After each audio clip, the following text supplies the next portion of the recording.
Qasem Suleiman, thank you so much for joining us. I just want to begin by asking you how you're feeling about this moment. You haven't seen your father for some time. I'm assuming you haven't spoken to him for some time. Just what's been weighing on your mind at this quite difficult time for you and your family?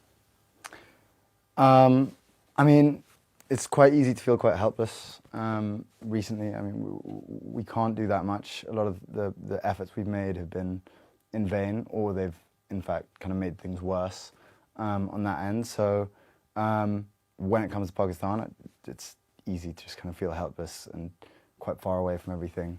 But at the same time, right now, because things are so bad, we're somewhat desperate. So we'll do whatever.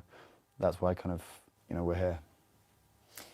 When you say it's gotten worse, what do you mean? Every time you speak up about it, what happens?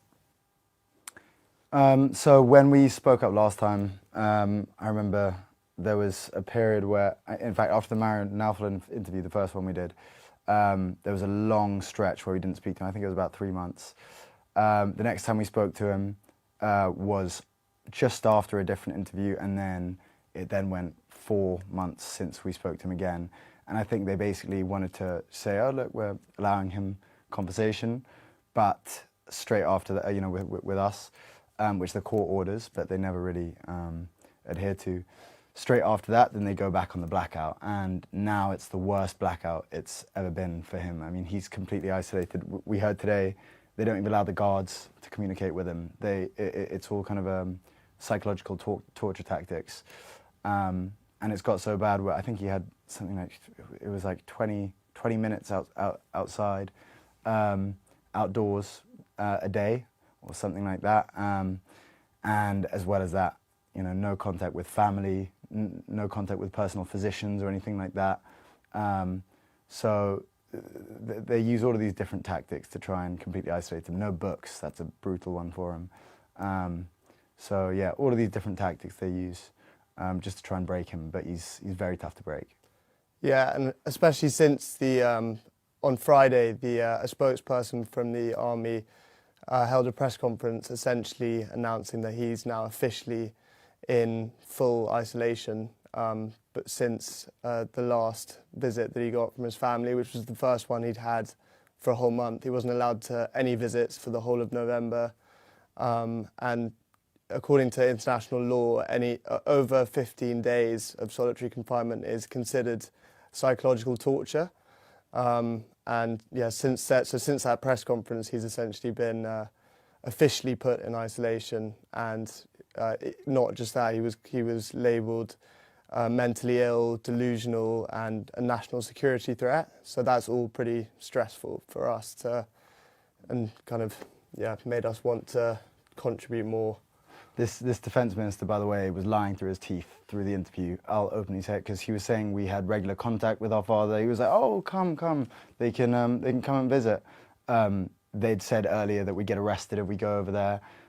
So it's just filled with contradictions. They in the interview contradict themselves, saying that India controlling his Twitter, and then he says, "Oh, but he has Twitter access from his cell." So he's just. If you have any common sense, you can see the man's just lying through his teeth. They're the scum of the earth, these people. They're the lowest of the low. So another thing that frustrates me while I'm on it is the comparisons people draw between our father and other politicians who have also been to jail. They say, oh, these Pakistani politicians, they're always in and out of jail.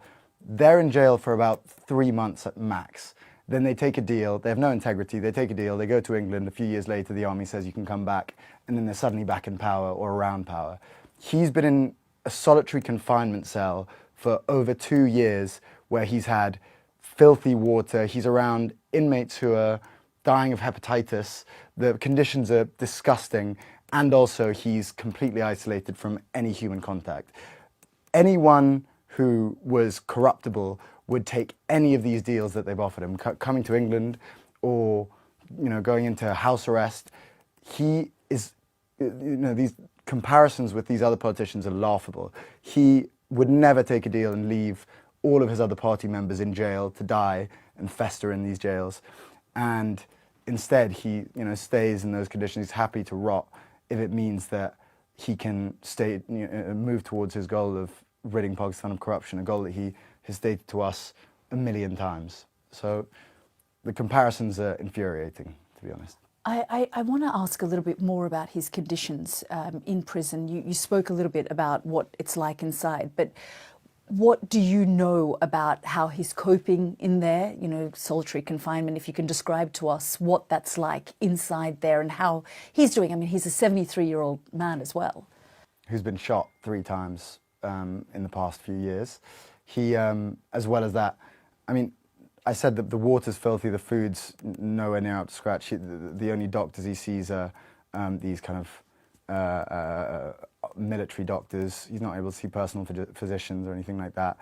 And then also, yeah, what I said about daylight. I mean, he's inside a cell for 23 hours. I think he gets max an hour, if that. I think he was getting around 20 minutes recently. So the conditions are awful. They're not bad. They're awful. It's it's been described as a death cell, the cell that he's in, because I think inmates who have been put on death row have been put in these small cells before with barely any light. Sometimes the electricity's been cut off.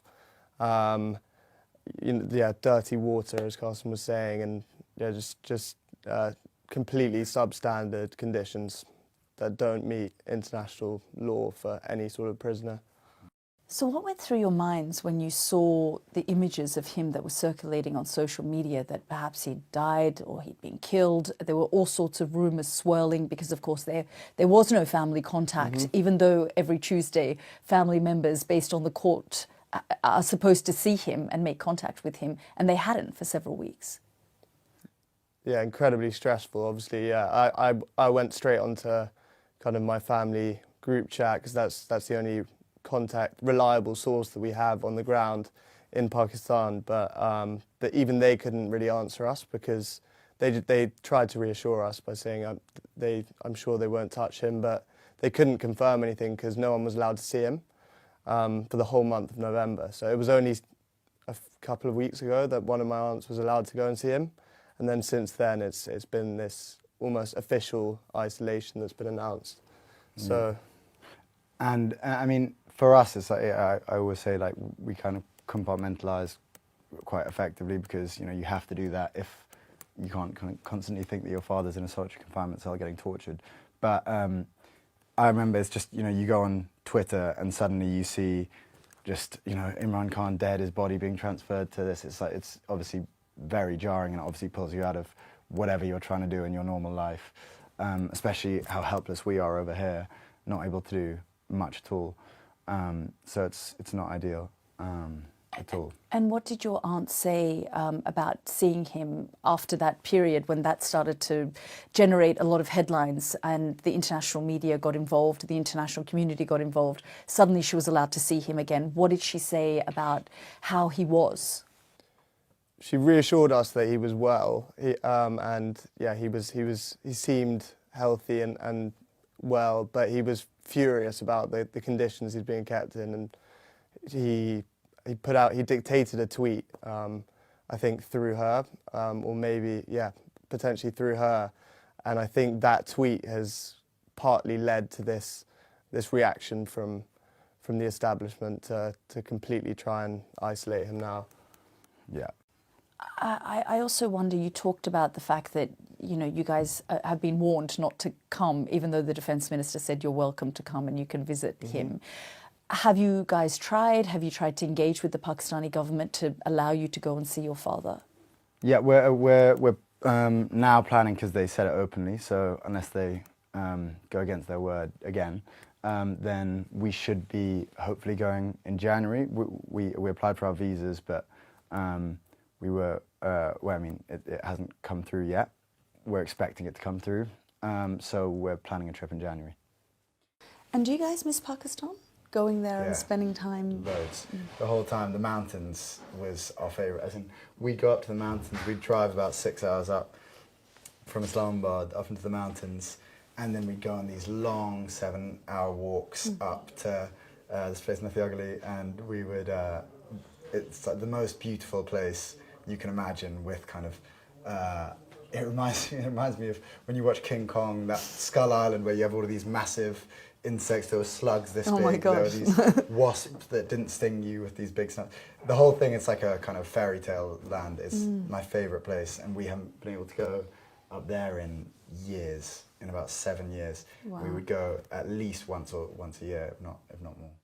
And if you do see him, what are you likely to say? I mean, you talk about the, you know, corrupt Pakistani politicians cutting deals. Do you think that you would say, look, you've spent this time in prison, you've done your time, you know, perhaps look at cutting a deal? No, never, never, because what you have to understand is we grew up with him going in, you know, head first into these kind of dangerous situations, and it's hard to understand why we would, you know, be okay with it. But it's his life. It's literally his passion and his goal. He calls it his life purpose, is to you know, help Pakistan rid it of corruption, rid it of these crooks who are currently running it and driving it into the ground. And so if he just took a deal and came over to us and lived in England, I know there would be this kind of this burning desire and this aching that he's, you know, has left his country for dead, and he'd be depressed, to be honest. I know he would. And so from a young age, you know, I realized it from a young age that you know, this is his goal, and we, you know, as much as we'd love to have our father watching all of our kind of cricket matches or football matches over here, he has a purpose which is far greater. So you can only respect it. And I want to ask about that. I mean, growing up, what was he like as a father? You know, as you say, this was his purpose, but what was his relationship like with you guys? I mean, what are some of the things, the words of wisdom that a father passes on to children? For you guys to be as stoic as you are, as painful as all of this must be, you know, to understand what his greater purpose has been. So I mean, so much. So obviously we would play cricket either in Pakistan. He taught us, you know, how to play cricket, how to, you know, he was very present. We were with him a lot of our lives. Every holiday we would go to Pakistan, and then, you know, half terms and things, sometimes he would come over here. And this is where he would perch up. This is our grandmother's house on our mother's side. And, you know, it was a somewhat normal dynamic, except he would, you know, he'd love to kind of preach anything. So it would be rule of law or kind of, you know, how a government should be run. I'll be honest, I used to, when I was a bit younger, would zone out a little bit.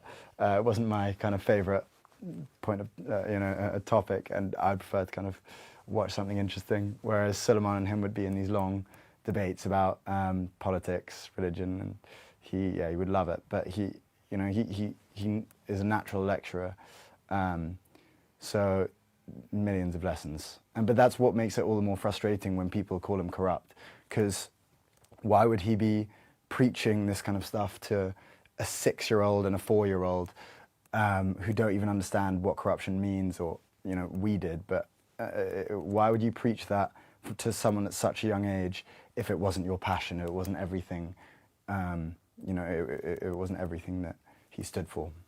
What were some of those heated discussions and debates? What were the kind of questions that you would ask?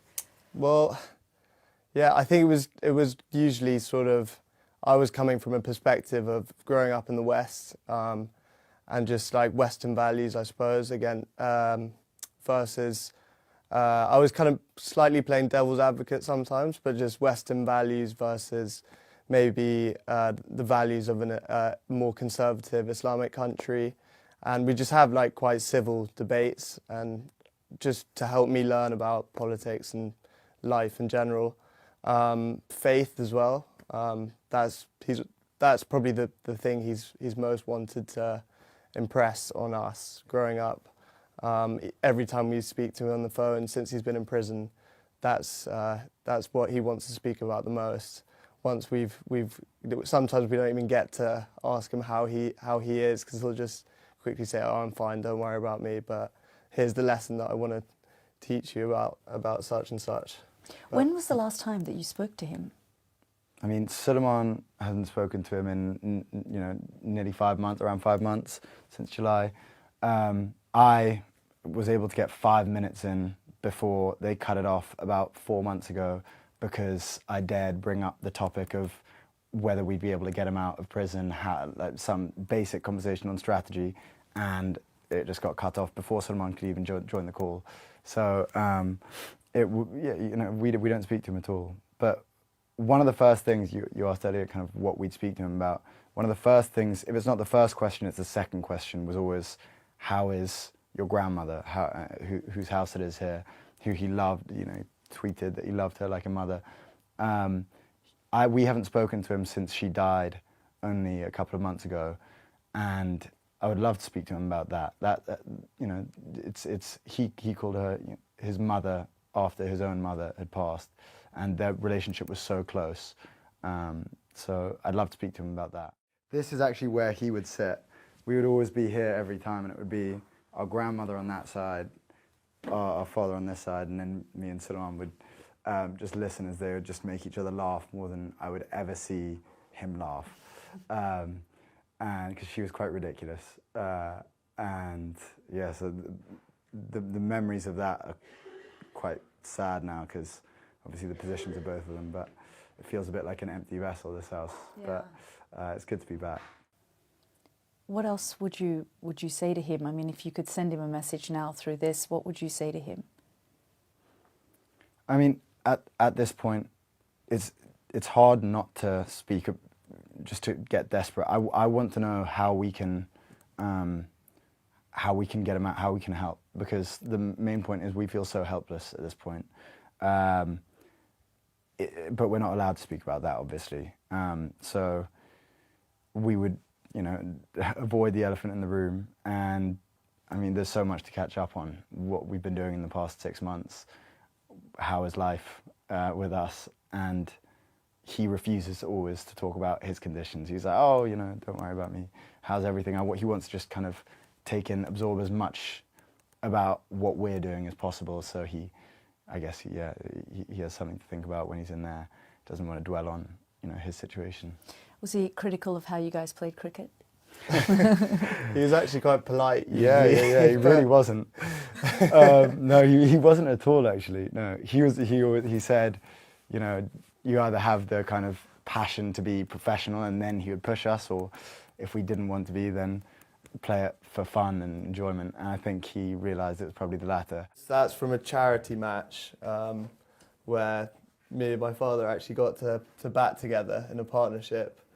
And we're about to fist bump there in the second picture. I think it's a good shot. It is a really good shot. Yeah. And how did he rate you? He was gentle. I think he was quite impressed that day, but no, he wasn't pushy at all with us. I think you hit a 4 there, about 8 years old. Yeah. Oh wow. A late cut. But he talked about that partnership a lot growing up. There's a great scorecard. Nice There's a great scorecard where you have both of their names, S Khan, I Khan, and then me. I think I got out on a duck. Oh no, never a great batsman. No, not that interested in it. No, I struggled batting. And we're now we've gone from, maybe back then we did love it, but not to the degree that we would play it professionally. Now we're both kind of obsessed. So we play every year quite a lot. So I'd like to see, he hasn't seen me bowl or him bat in a decade or something, less maybe, about 5-6 years. You talked about feeling helpless. I mean, what do you want the international community to do now? What would you like to tell global leaders, people like Donald Trump, for example? You were both in the US recently, and we've seen the evolving relationship between Pakistan and the Trump administration. What would you want to say? I think at minimum just to make sure that the standards of international human rights are being upheld, and right now they're clearly being violated. And democracy in Pakistan is to see how it's deteriorating, and essentially we just want to ensure that the basic human rights for our father are being respected, and Yeah, just implement the court orders, respect the court orders, and respect the rule of law, really, and allow him to see his personal position. That's massive, obviously. Allow, basic human rights.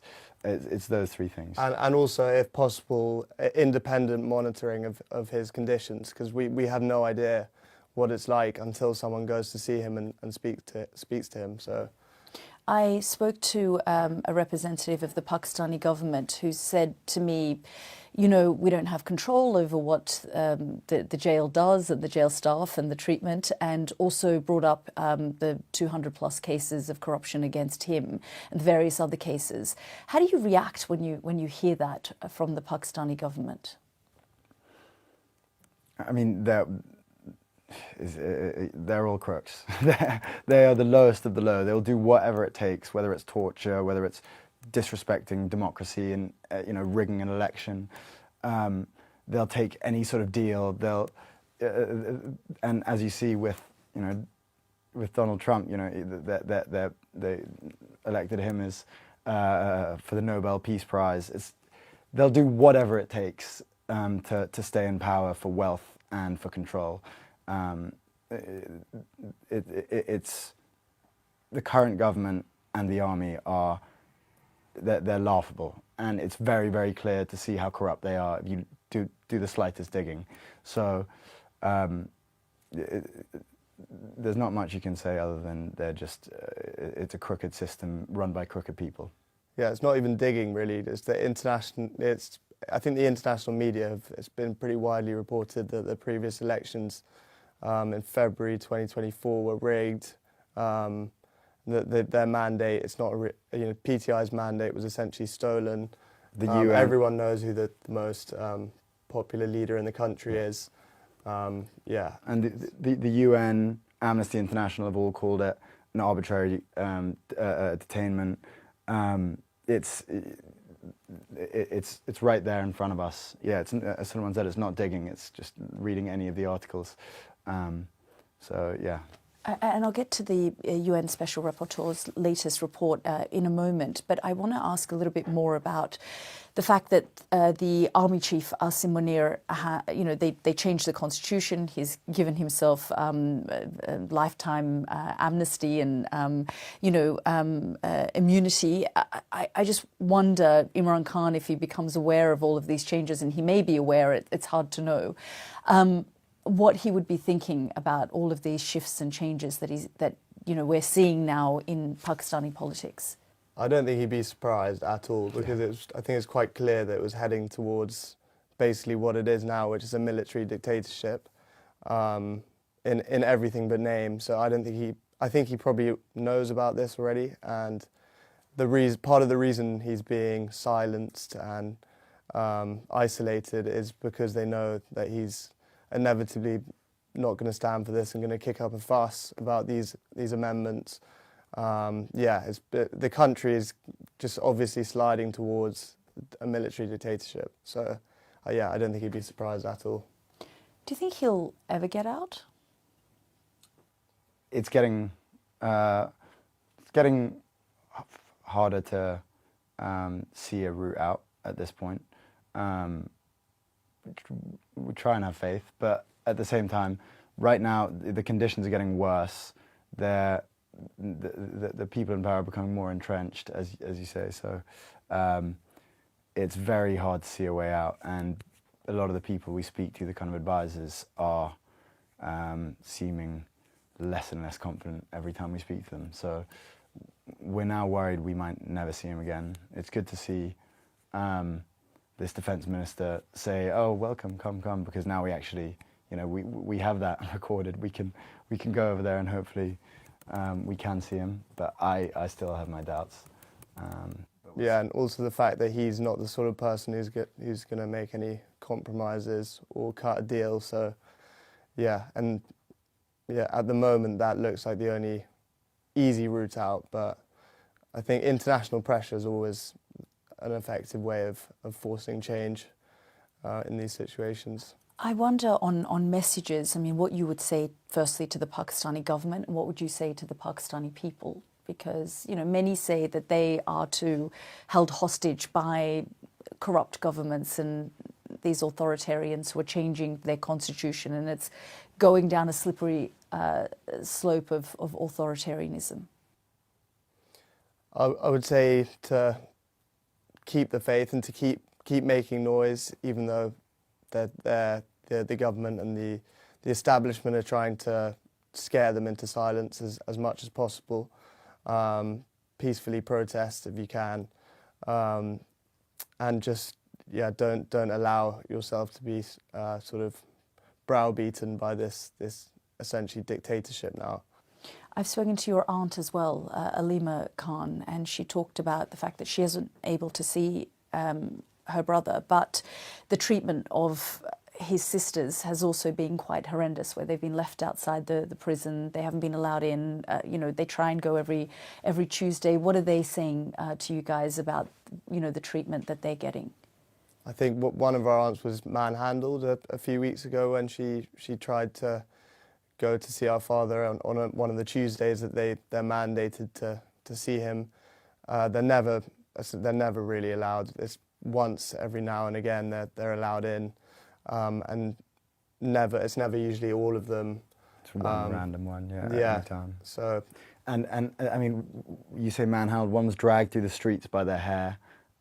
They were sprayed with water cannons. Recently, that's the most recent one. So, and these are kind of, you know, they're not kind of young women. That these are my aunties, who are being kind of brutally treated. So. They're not beyond any kind of depravity. As you say, you're stuck between a rock and a hard place in terms of how much you can do in terms of your activism. You have lobbied the UN, and the Special Rapporteur has put out a very strong statement condemning his solitary confinement and saying it's against international law. What next for you guys in terms of what you do, you know, along these lines to try and get the word out there? I think more media like this to spread the word, and also we're looking to do more advocacy, to do trips maybe to Brussels or Geneva in January, to speak to politicians and officials about this situation, and just get the bare minimum goals, which are basic human rights, to try and make sure those are upheld. And I guess finally, you know, you talk about when you were little, 4 and 6, the conversations that your father had with you.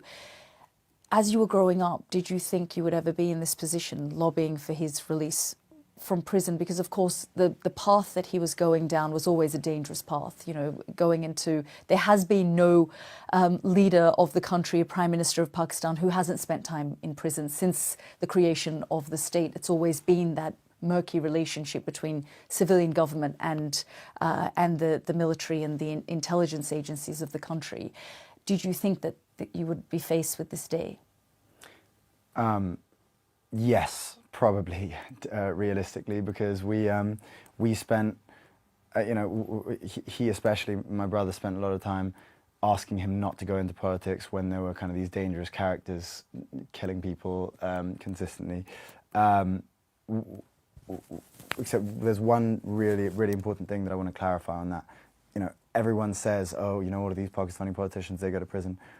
This is just completely different. They're not all tortured in solitary confinement cells and staying there for, you know, upwards of 2 years.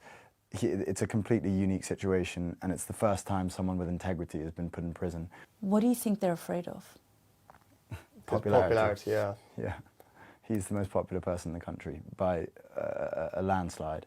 So the moment he's out, there's no chance they'll hold on to power. So they're desperately clinging on to it, however they can. Qasim, Suleiman, thank you both for joining me. Thanks so much. Thanks, Yalda. Thank you.